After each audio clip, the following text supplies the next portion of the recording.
দেখুন বৈঠকে কি হয়েছে না হয়েছে কি হয়েছে সবই আপনারা প্রেসরা জানিয়েছেন, আপনারাও দেখেছেন।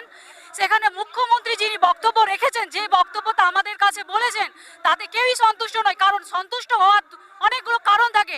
এক কথা, তিনি একবার এটা বলেছেন, দ্বিতীয়বার অন্যটা বলেছেন, তৃতীয়বার অন্যটা বলেছেন। প্ল্যান এ থেকে ই থেকে জেড পর্যন্ত কিছুই ঠিকঠাক বলতে পারেনি।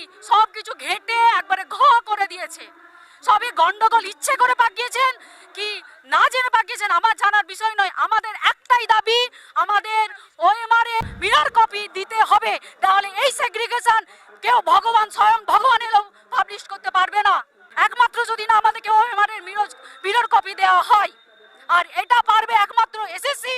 আর এসএসসি চলে আমাদের মুখ্যমন্ত্রীর কথায়। আমাদের এই রাজ্যের মুখ্যমন্ত্রীর অঙ্গুলি হেলন ছাড়া কোনো কিছুই, কোনো দপ্তর চলে না। এটা রাজ্যবাসী সবাই জানে, আমরাও জানি, আপনারাও জানেন, সাধারণ নাগরিকও জানে।